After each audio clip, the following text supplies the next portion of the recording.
teman-teman, Assalamualaikum warahmatullahi wabarakatuh. Kembali lagi bersama saya, Amelia Cahya Dewanti. Kali ini, saya akan membahas tentang biomekanika, biolistrik, fluida, biooptik, bioakustik, dan termofisika. Mari kita simak sama-sama. Nah, yang pertama adalah biomekanika. Apa sih biomekanika?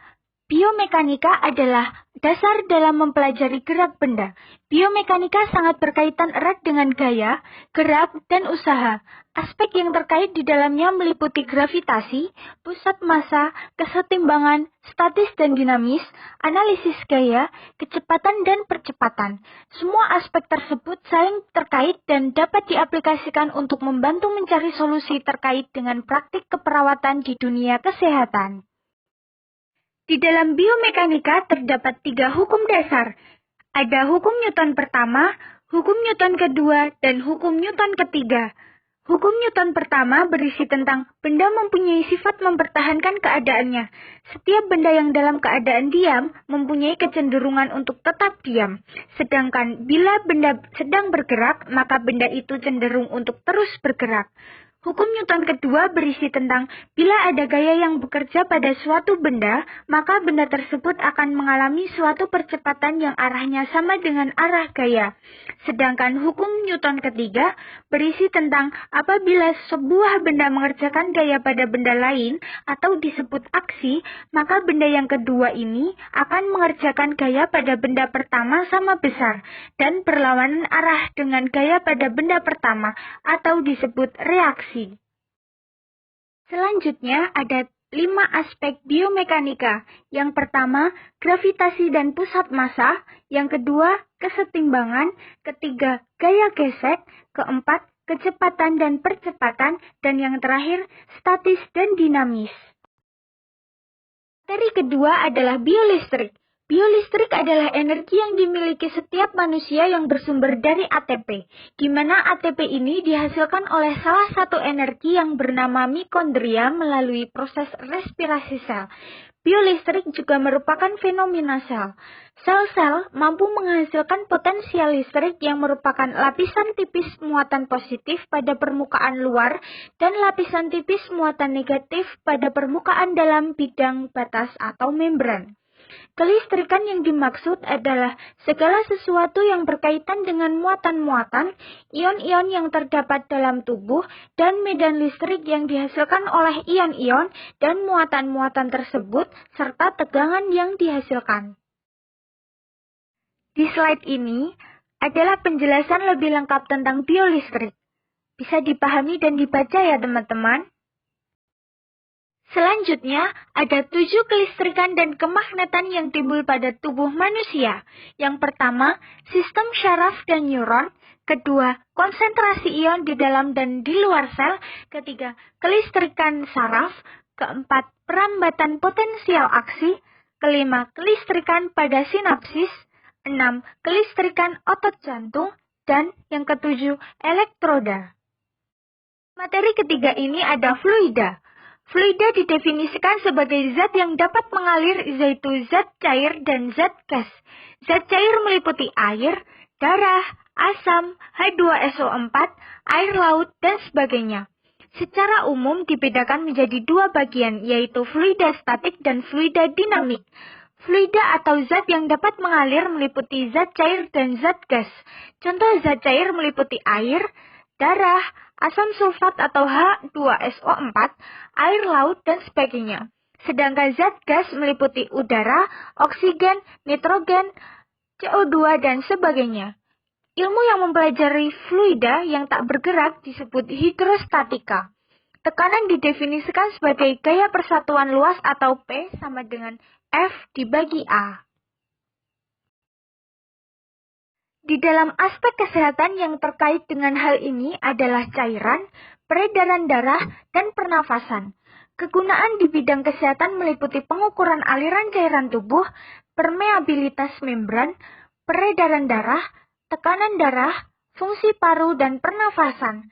Sebagai dasar pemahaman kita terkait pada sistem kardiovaskuler, di mana hukum fluida, tekanan darah sangat ditentukan dari volume cairan darah, diameter pembuluh darah, dan viskositas pembuluh darah. Nah, yang keempat adalah biooptik. Biooptik merupakan susunan atas kata bio dan optik. Bio berkaitan dengan makhluk hidup atau zat hidup atau bagian tertentu dari makhluk hidup. Sedangkan optik dikenal sebagai bagian ilmu fisika yang berkaitan dengan cahaya atau berkas sinar. Biooptik di dalam tubuh kita adalah mata. Untuk membedakan gelap atau terang tergantung atas penglihatan seseorang. Ada 3 komponen pada penginderaan penglihatan. Yang pertama, mata memfokuskan bayangan pada retina. Yang kedua, sistem syaraf mata yang memberi informasi ke otak. Dan yang ketiga, korteks penglihatan salah satu bagian yang menganalisa penglihatan tersebut.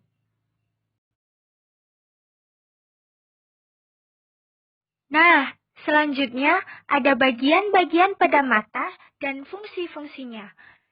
Bisa dilihat dan dibaca ya teman-teman. Ada 9 bagian mata dan fungsinya. Selanjutnya di materi kelima ada bioakustik.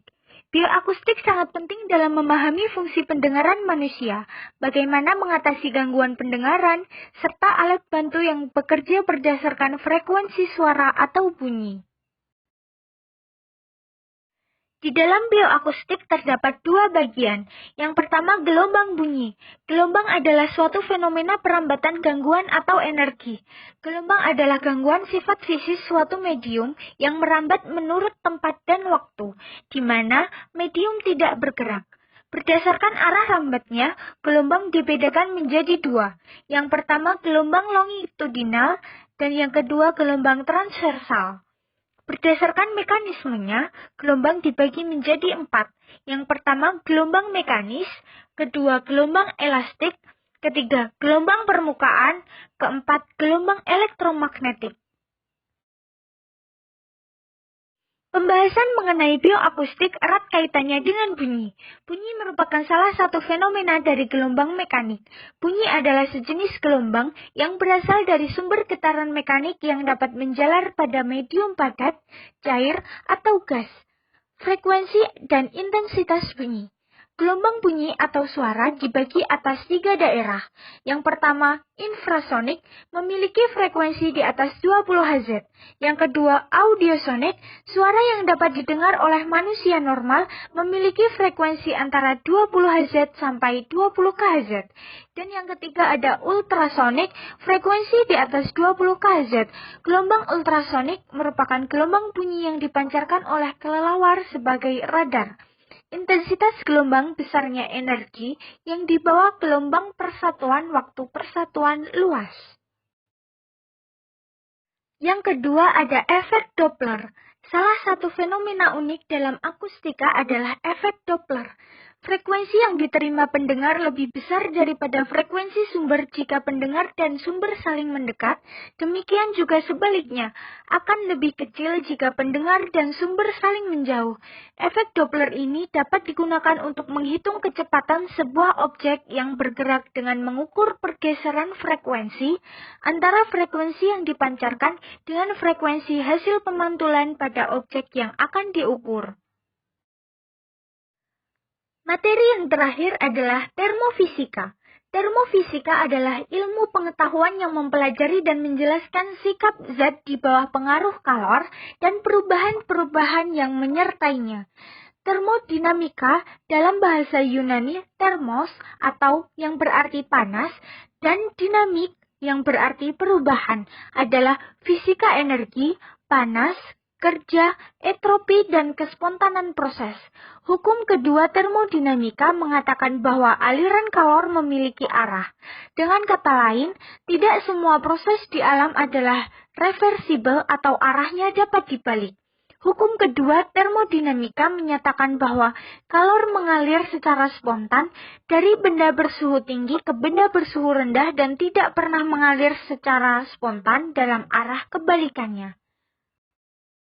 Yeay, 6 materi sudah selesai.